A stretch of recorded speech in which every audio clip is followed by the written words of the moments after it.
Hello দর্শক, আপনারা জানেন আমরা প্রতি বছর একজন পুরুষকে সুদর্শন পুরুষ হিসেবে পুরস্কৃত করে থাকি। সো এবারও করেছি। সে আর কেউ নয়, আপনাদের সবার পরিচিত মুখ অ্যাডলফ খান উরুপে বিচি ছাড়া খান। স্যার, আপনাকে মঞ্চে আসার জন্য অনুরোধ করা হচ্ছে।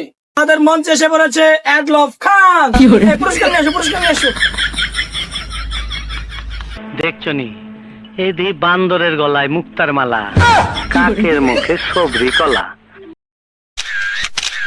তো আপনি যে এবছরের সুদর্শন পুরুষ হিসেবে পুরস্কৃত হলেন, স্যার, আপনার অনুভূতি কিরকম?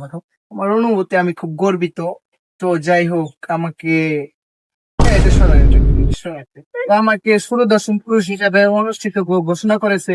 আমি খুবই গর্ববতী। তো যাই হোক, ধন্যবাদ আপনাদেরকে আমাকে পুরস্কৃত করার জন্য। এতটুকুই আমার অনুভূতি। A few moments later. যখন আমার লাগে গরম থাকে না লজ্জা শরম।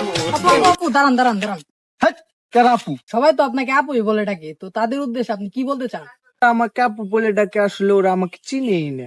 আমি অ্যাওয়ার্ড পেয়েছি কি সুদর্শন পুরুষ হিসেবে, তো আমাকে আপু বলবে কেন? আমাকে তাহলে ওরা চিনেই না, বুঝেন না ব্যাপারটা? তাদের উদ্দেশ্যে আর কিছু বলার নাই আমার। আচ্ছা, ওইগুলো বাদ দিন, আপনার যে প্রপোজাল দেয় ওই বিষয়ে কিছু বলেন। প্রপোজাল বলতে কোনটা বুঝাইতেছেন? আমাকে যে ভাড়া দেয় ওইগুলো নাকি? আরে ভাই না, ওই প্রপোজাল না তো, আপনার যে প্রস্তাব দেয় রিলেশনের জন্য ওই বিষয়ে কিছু বলেন। আরে ওইগুলা বলতে আমি ওই নম বুঝি না। আমাকে ডেটে যাওয়ার জন্য ভাড়া নেয়, তার জন্য আমাকে প্রপোজাল দেয়, আমি এতটুকু জানি। আর আপনি আমাকে এত কথা বলছেন কেন?